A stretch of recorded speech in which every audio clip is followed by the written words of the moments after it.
কিন্তু প্রধান ঋষি হচ্ছে আমাদের আয়ু যতদিন আছে সেটাই হচ্ছে আমাদের প্রধান একটি ঋষি।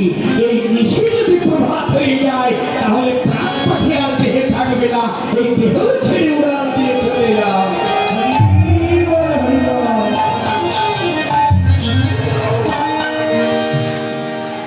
কিন্তু দেহ থেকে প্রাণ পাখি যখন চলে যাচ্ছে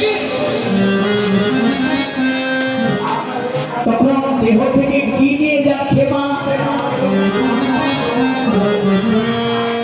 কি নিয়ে যাচ্ছে? আত্মাটা যখন দেহ থেকে চলে যাচ্ছে তখন যাবার সময় সারা জনম যে পরিশ্রম করলেন ওই টাকা পয়সা নিয়ে যাবে না। না না, এক জায়গায় যদি ফুল ফুটে থাকে ওই ফুলের যে গন্ধ, ওই ফুলের যে সৌরভ, ওই সৌরভ বা গন্ধ ফুল কিন্তু নিয়ে যেতে পারে না, ওটা বাতাস নিয়ে যায়। কি এই স্থান থেকে আরেক জায়গায় ওই গন্ধটা নিয়ে যায় বাতাস। ততদূর এই দেহটা কিন্তু নিয়ে যেতে পারে না। এই দেহ থেকে যে আত্মা চলে যায় এই দেহের কোনো কিছু নিয়ে যেতে পারে না, একমাত্র নিয়ে যায় শুধু সারা জনম ধরে জীবের যে ধারণা করেছে এই ধারণাগুলোই কেবল নিয়ে যায়।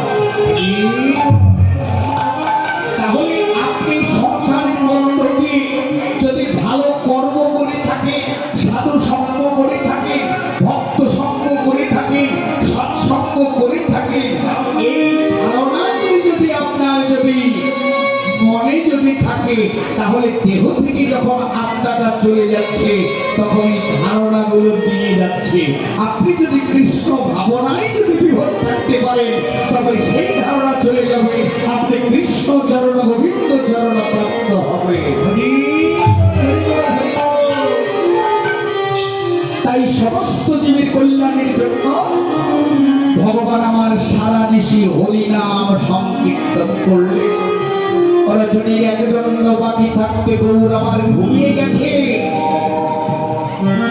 কোথায়? শ্রীবাসের অঙ্গনে। আপনার হৃদয়েও গৌর বিশ্রাম করবে, তবে আপনার হৃদয়টাও শ্রীযোগবাস অর্থাৎ সুন্দরতা করতে হবে। এই হৃদয় বাসাটা যদি সুন্দর করতে পারেন তবে এই হৃদয়ে গৌর এসে বাসা বাঁধবে। হরিবল হরে কৃষ্ণ। আয়নায় যদি ময়লা পড়ে যায় তাহলে ওই আয়নাটা কি করে পরিষ্কার করে? একটু মোছামুছি করেন, একটু জল দিয়ে পরিষ্কার করেন, তাই না? তবে ভগবান আপনাকে এমন একটি আয়না দান করেছে, সেই আয়নার নাম হচ্ছে চিত্তরূপ আয়না। এখানে তো ভগবান দর্শন হবে, কিন্তু ময়লা পড়ে গেছে, ময়লা পড়ে আপনি দর্শন করতে পারছেন না। আবার দেখবেন সবার বাড়িতে টেলিভিশন বা মনিটর আছে, সেই মনিটরের ছবি দেখা যায়, কিন্তু যখন মনিটরটা নষ্ট হয়ে যায় তখন আর ছবি দেখা যায় না, যায় কি? তাহলে ওই মনিটরটা সারাতে হয় তার কাছে গিয়ে, অর্থাৎ সুদক্ষ কারিগরের কাছে গিয়ে ওই মনিটরটা সারাতে হয়। তো এই হৃদয় মনিটর যদি আমার আমিত্বের মধ্যে ডুবে যদি নষ্ট হয়ে যায় তাহলে সদ্গুরুর শরণাপন্ন হয়ে এই হৃদয় টেলিভিশন মনিটরটা সারাতে হবে। গুরুদেব যদি এই হৃদয় মনিটর যদি একবার সারাই দেয় তখন কিন্তু এই হৃদয় মনিটরে তখন ভগবানের ছবি দেখতে পাবে। তো যারা তত্ত্বজ্ঞ গুরু যাদের কৃপা করেছে তারা বলছে না না, আমার গুরু তো ঘুমাতে পারে না, যিনি জগতের সৃষ্টি স্থিতি প্রলয়ের কর্তা সেই ভগবান গৌর হরি কি করে ঘুমাতে পারে? আর যদি ঘুমিয়ে যেত তাহলে আমরা কি করে জেগে থাকতাম?